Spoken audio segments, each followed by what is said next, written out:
ओम शांति। सर्वशास्त्रमयी श्रीमद् भगवत गीता, जो कि हमारे भारत का, हमारे हिंदू धर्म का धर्म शास्त्र है। आज के इस लेसन में हम आपको इसी बारे में समझाएंगे। इसमें कई जगह आपको कुछ बात कन्फ्यूजन हो सकती हैं, लेकिन अगर आप ध्यान से सुनेंगे तो आपको स्पष्ट हो जाएंगी। तो जैसे कि हम श्रीमद् भगवत गीता का ज्ञान सुनते आए हैं, और उस गीता में ये भी लिखा हुआ है हर श्लोक के आगे भगवान उवाच। और किसी भी शास्त्र को आप देखेंगे, किसी भी धर्म शास्त्र को भी, या और जो हमारे हिंदू धर्म में शास्त्र हैं, उनमें किसी में भी ये नहीं लिखा है कि भगवान उवाच हो, लेकिन सिर्फ इसी एक शास्त्र में ऐसा लिखा। और किसी भी धर्म शास्त्र को और किसी भी शास्त्र को माता नाम नहीं दिया है, श्री नाम नहीं दिया है। लेकिन गीता को ही हमने माता नाम भी दिया, गीता माता, और श्री नाम दिया, श्रीमद् भगवत गीता। तो जितना ऊंचा शास्त्र है, तो उसका रचता, उसका ज्ञानदाता भी इतना ही ऊंच है। और यहाँ तो परमात्मा ने ये भी बताया कि ये गीता इस पूरे भारत की, क्या वर्ल्ड की माता है। जैसे धरती माता है, ऐसे शास्त्रों में भी गीता सबकी माता है। गीता के आधार पर ही आगे सारा ज्ञान विस्तार को पाया है। तो जैसे गीता माता है, तो इसका पिता भी पूरे विश्व का ही होगा। तो यहाँ ये जो सवाल आ जाता है कि गीता का ज्ञानदाता कौन है और गीता सुनाने का समय क्या है, इसमें एक कन्फ्यूजन है जो हम आपको बताते हैं। और परमात्मा ने इसको बहुत अच्छी तरह से हम बच्चों को स्पष्ट किया है। जैसे कि आप ये देख रहे हैं कि श्री कृष्ण देवता और शिव परमात्मा, गीता श्रीमद् भगवत गीता के इस लेसन में ये बात बहुत अहम है कि हम भारतवासी ऐसा समझते हैं कि गीता जो है हमारे हिंदू धर्म का शास्त्र, और वो श्री कृष्ण ने सुनाया है, महाभारत के समय द्वापर युग में सुनाया। ये दोनों सवाल आज यहाँ सोल्व होंगे कि गीता का ज्ञान में अगर हम देखते हैं कि एक श्लोक के आगे भगवान उवाच लिखा, लेकिन फिर उसमें कहते हैं कि कृष्ण ने ये कहा। तो गीता में जो भगवान कहा गया वो श्री कृष्ण के लिए नहीं कहा गया, क्योंकि श्री कृष्ण भगवान नहीं है, बल्कि भगवान की भागवान रचना है। भगवान जो है एक निराकार परमात्मा है, जिसको सब धर्म वालों ने माना है। और भगवान निराकार शिव है। श्री कृष्ण को सारे धर्म वाले भगवान अर्थात परमात्मा नहीं मान सकते हैं, लेकिन निराकार को सारी दुनिया ने, किसी ने उसे गॉड इज लाइट कहा, किसी ने उसे नूरे इलाही कहा, किसी ने उसे निराकार सतगुरु अकाल मूरत कहा, किसी ने एक ओमकार कहा, और किसी ने उसे शिव शंभु ज्योति स्वरूप कहा, लेकिन कहा उस निराकार अजन्मा परमात्मा को। श्री कृष्ण के लिए तो हम हमेशा कहते हैं श्री कृष्ण देवताय नमः, और शिव के लिए कहेंगे परमात्माय नमः। तो शिव परमात्मा है। तो यहाँ ये बात उठती है कि गीता का ज्ञान अर्थात दिया तो दिया किसने? हम कह रहे हैं हिंदू धर्म का शास्त्र श्री कृष्ण ने रचा, श्री कृष्ण ने ज्ञान दिया। तो सबसे पहले हम आपको एक बात और ये स्पष्ट कर देना चाहते हैं कि हमारा जो भारतवासियों का जो धर्म है वो हिंदू धर्म नहीं है। आदि सनातन हिंदू धर्म नहीं होता है, आदि सनातन देवी देवता धर्म है। लेकिन देवी देवता धर्म के जो मनुष्य थे, जब उसके अंदर वो देवी देवताओं के लक्षण नहीं रहे, वो प्योरिटी नहीं रही, वो विशेषताएं, वो गुण नहीं रहे, तो पूज्य से वो पुजारी बन गए। तो उन्होंने अपने आप को हिंदुस्तान में रहने के कारण हिंदू नाम दिया, क्योंकि देवता होते हैं कंप्लीट पवित्र, सर्वगुण संपन्न और संपूर्ण निर्विकारी। लेकिन जब ना तो गुण रहे, मुझ निर्गुण हारे में कोई गुण नहीं, और ना ही उनमें प्योरिटी रही, तब उन्होंने अपने को हिंदू धर्म अर्थात हिंदुस्तान में रहने वाले हिंदू कहा। अब हम किसी भी धर्म को देखते हैं, अगर क्रिश्चियन है तो वो जिसकी पूजा करते वो क्रिश्चियन की ही पूजा करते, क्योंकि क्राइस्ट क्रिश्चियन ही है। तो इससे सिद्ध होता है क्रिश्चियनों का पूर्वज कौन है? वो क्रिश्चियन ही है, क्राइस्ट क्रिश्चियन ही है। अगर हम इस्लाम धर्म में देखते हैं, मुस्लिम धर्म में देखते हैं, तो वो अपने पूर्वजों की पूजा कर रहे हैं, तो उनके पूर्वज भी इस्लामी या मुस्लिमी ही हैं। सिख धर्म में देखते हैं तो सिख लोग जिसकी पूजा कर रहे हैं तो वो भी सिख ही है। लेकिन हिंदुओं को अगर हम देखते हैं तो हिंदू जिसकी पूजा कर रहे हैं, हिंदुओं का जो हर दिन हर त्योहार जिससे जुड़ा हुआ है वो देवी देवताओं से जुड़ा हुआ है। इस बात पे आप गौर करेंगे कि हिंदू कभी किसी हिंदू की पूजा नहीं कर रहा है। हिंदुओं का हर त्योहार और हर दिन किसी न किसी देवताओं से ताल्लुक़ रखता है, और हिंदू देवताओं की पूजा कर रहे हैं, किसी हिंदू की नहीं। तो इससे बिल्कुल बात स्पष्ट हो जाती है कि हिंदू जो अपने आप को आज कहला रहे हैं वो हिंदुओं के पूर्वज देवी देवता थे, परंतु अब उनमें वो क्वालिटी नहीं रही तो इन्होंने अपना नाम बदली कर लिया हिंदुस्तान के हिंदू। तो वास्तव में जो गीता शास्त्र है वो है देवी देवता धर्म का शास्त्र, आदि सनातन देवी देवता धर्म का सर्व शिरोमणि श्रीमद् भगवत गीता, जो आज बदली हो गया हिंदू धर्म में। तो हम आपको ये बताते हैं कि हम ले चलते हैं खुद गीता पर ही कि गीता क्या कह रही है, गीता में जो लिखा हुआ है, गीता को जो सुनाने वाला है वो क्या कह रहा है। गीता को सुनाने वाला कहता है कि हे अर्जुन, मैं अजन्मा हूँ, हे अर्जुन मैं जन्म मरण से न्यारा हूँ, मैं अशरीरी हूँ, मैं अभोगता हूँ, मैं अकर्ता हूँ, मैं सबका माता पिता हूँ, मैं कोई जन्म नहीं लेता, मेरा कोई माता पिता नहीं है, मेरा कोई शिक्षक नहीं है, मेरा कोई पालनहारा नहीं है, मैं सबका जन्मदाता अर्थात सबका रचता हूँ, सबका शिक्षक हूँ, सबका माता पिता हूँ, सबका पालनहारा हूँ, सबका सतगुरु हूँ। अब ये जो बातें गीता में लिखी हैं, क्या ये श्री कृष्ण कह सकता है? हमें अब ये सोचना है कि ये जो वर्डिंग है ये श्री कृष्ण की नहीं हो सकती है, क्योंकि श्री कृष्ण ने तो खुद जन्म लिया है, एक बालक रूप में जन्म लेकर बाल लीलाएं दिखाई हैं। उसने खुद गुरु से शिक्षा ली है गुरुकुल में, उसने खुद माता पिता से पालना ली है। तो वो कैसे कह सकता है कि मैं सबका पालनहारा या सबका माता पिता हूँ या सबका जन्मदाता हूँ या सबका शिक्षक हूँ या सबका सतगुरु हूँ। ये जो वर्डिंग है ये सिर्फ परमात्मा की है। परमात्मा ही ये कहते हैं कि मैं अजन्मा, वास्तव में वही अजन्मा है, वही अशरीरी है, वही सबका सतगुरु है, वही सबका पालनहारा है, वही सबका रचता जन्मदाता है। तो ये बात भी श्री कृष्ण पे नहीं लगती है।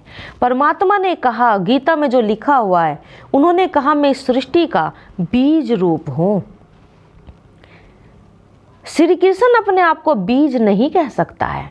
उसने कहा मैं सृष्टि रूपी वृक्ष का, जैसे कि आपने इससे पिछले लेसन में समझा कि ये सृष्टि एक वृक्ष है और उसका बीज परमात्मा है, और श्री कृष्ण तो उस बीज से पैदा होने वाली सृष्टि रूपी वृक्ष का पहला पत्ता है। राधे कृष्ण पहले पत्ते हैं, तो श्री कृष्ण तो बीज नहीं पत्ता हुआ ना।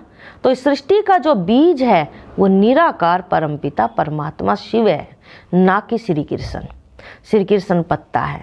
तो गीता में ये लिखी हुई जो वर्डिंग है कि हे अर्जुन, तुम मुझे इन आँखों से नहीं देख सकते हो, मैं जो हूँ जैसा हूँ, मनुष्य मुझे मेरे द्वारा ही जानेंगे। कोई भी मनुष्य मात्र मेरा परिचय नहीं दे सकता है, मुझे नहीं जान सकता है। मैं स्वयंभू हूँ, स्वयं ही आकर मैं स्वयं का परिचय देता हूँ। ये गीता में परमात्मा ने कहा, गीता के जन्मदाता ने कहा। अब श्री कृष्ण को तो हम इन आँखों से देख सकते हैं। श्री कृष्ण को तो खुद वो देख रहे थे।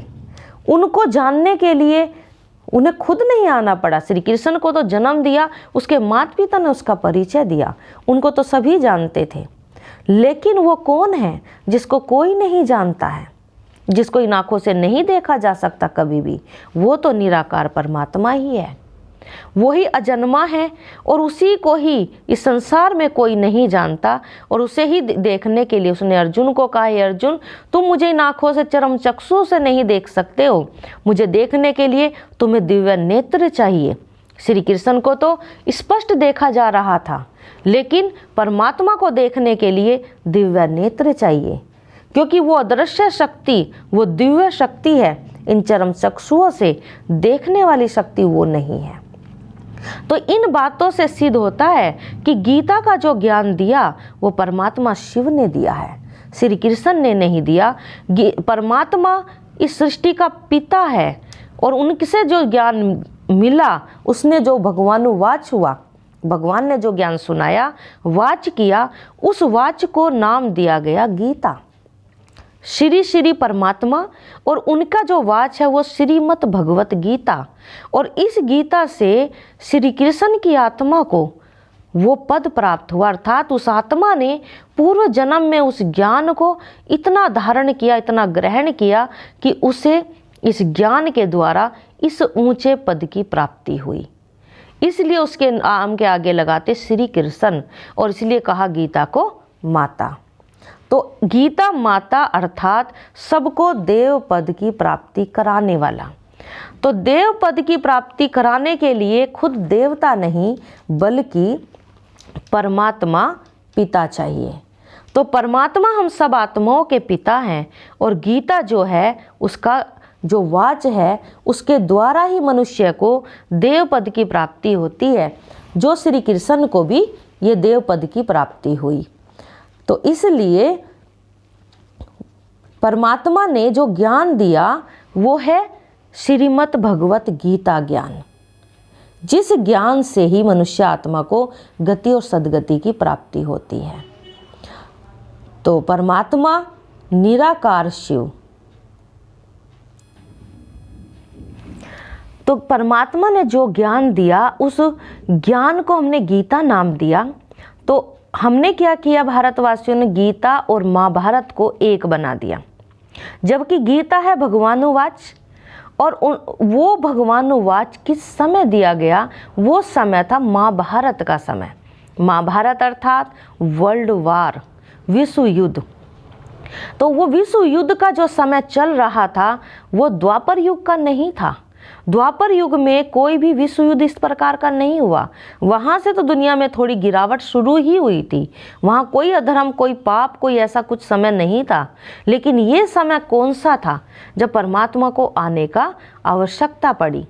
तो गीता में जो दिखाया है, गीता में वर्णित युद्ध हिंसक था या अहिंसक था। तो गीता में जो युद्ध दिखाया वो हिंसक नहीं था, वो तो अहिंसक था। लेकिन दुनिया की जो हालात थी वो अहिंसक युद्ध की हो चुकी, हिंसक युद्ध की हो चुकी थी। तो परमात्मा जो ज्ञान देंगे वो अहिंसक बनने के लिए देंगे, ना कि हिंसक। मनुष्य तो हिंसक युद्ध में, जब हर मनुष्य एक दूसरे से लड़ रहा था, हर धर्म आपस में लड़ रहा था, खून नाहक खेल हो रहा था, हर मनुष्य विकारों से ग्रस्त होकर एक दूसरे का खून का प्यासा था, जिसमें कोई धर्म की और कोई धर्म की, किसी भी प्रकार की कोई संबंध की वैल्यू नहीं रह गई थी। ऐसे समय में परमात्मा ने आकर ज्ञान दिया तो वो हिंसक नहीं बल्कि अहिंसक बनने के लिए दिया। तो वो समय था कलयुग का अंत। तो परमात्मा ने क्या किया कि इस सृष्टि पर आकर हमें इन विकारों से लड़ने के लिए उकसाया, ना कि ये हिंसक युद्ध के लिए भगवान ने अर्जुन को उकसाया। अब इस कहानी में जो पात्र दिखाए गए हैं वो 3 सेना दिखाई गई हैं, और वो 3 सेना दिखाई कि एक है कौरव, दूसरे हैं पांडव और तीसरे हैं यादव। कौरव पांडव जो थे वो भाई भाई दिखाए, और तीसरे यादव अर्थात जिन्होंने युद्ध के लिए बहुत सारी शक्तियां दी। तो इसमें परमात्मा ने दिखाया कि जैसे कि वो रथ पर सवार होकर अर्जुन के, और रथ पे सवार होकर वो उसको लड़ने के लिए उकसा रहा है अर्जुन को, और सामने को सेना कौन सी है, वो है कौरव सेना। तो सोचने की बात है कि जिस श्री कृष्ण को आप भगवान कह रही हैं, जिसके लिए आप डबल अहिंसक देवता कह रही हैं, मर्यादा पुरुषोत्तम कह रही हैं, वो हिंसा की शिक्षा कैसे दे सकता है। तो ये जो पूरा रूप है ये है एक अलंकारित रूप। इसका वास्तविक रूप ये है। रथ कहा गया है, जो दिखाए हैं घोड़े और ये रथ। रथ कहा गया है शरीर को, घोड़े कहा गया है इंद्रियों को। कि जिस रथ पर, अर्जुन के रथ पर भगवान ने उसकी घोड़ों की लगाम अपने हाथ में लेकर, उसके रथ को अपने कंट्रोल में लेकर और उसे लड़ने के लिए उकसा रहा है, ज्ञान दे रहा है। अर्थात ये वास्तविक रूप नहीं, ये समझाने का एक रूप है कि निराकार परमात्मा को ही रथ की आवश्यकता है। रथ अर्थात शरीर, शरीर को रथ कहा है, आत्मा को रथी कहा है, और इंद्रियों को, जो हमारे शरीर की सूक्ष्म और स्थूल कर्मेंद्रियां हैं, इनको घोड़े कहा है। तो हमें आत्मा इस शरीर रूपी रथ को, इन इंद्रियों को के रूपी घोड़ों को कंट्रोल करने वाली हैं। लेकिन परमात्मा निराकार ने आकर उसके अंदर प्रवेश कर और उसकी इंद्रियों को अपने कंट्रोल में कर और उसको डायरेक्शन दिया इन विकारों से लड़ने के लिए। तो जो ओटे सो अर्जुन, जिसने परमात्मा को और उसके ज्ञान को अपने शरीर रूपी रथ में ओट लिया, उसे अर्जुन कहा। तो अब हम आपको बताते हैं कि ये 3 सेना कौन सी हैं। जो आज का जो समय है, ये कलयुग का अंत का समय है। इस कलयुग के अंत समय को ही महाभारत काल कहेंगे। कहते महाभारत काल में एक तरफ युद्ध का, लड़ाइयों का टाइम था, हिंसक समय था, दूसरी तरफ परमात्मा को धर्म का ज्ञान देने के लिए आना पड़ा। अब वहाँ तो दिखाया है कि एक दोनों तरफ सेनाएं खड़ी हुई हैं, लड़ाई तैयार है, एक दूसरे के प्रति मन में हिंसा की भावना है, दुश्मनी है, मरने मारने की भावना है। और ऐसे समय में कोई बैठकर वहाँ पर गीता का ज्ञान देवे और वो इतनी तसल्ली से सुन लेवे, ये पॉसिबल नहीं है। और दूसरी जो सामने वाली सेना है, वो उनको इतना वक्त दे दे कि तुम बैठ के आराम से ज्ञान सुनो, प्रवचन सुनो, और हम वहाँ खड़े हैं लड़ाई के मैदान में, एक टेंशन में, संघर्ष के लिए। तो इतना धैर्य उस संघर्ष के समय किसी में नहीं होता है। वास्तव में इसका एक आध्यात्मिक रूप है, जिस आध्यात्मिक रूप को हम आपको इसी लेसन के नेक्स्ट पार्ट में सुनाते हैं। ओम शांति।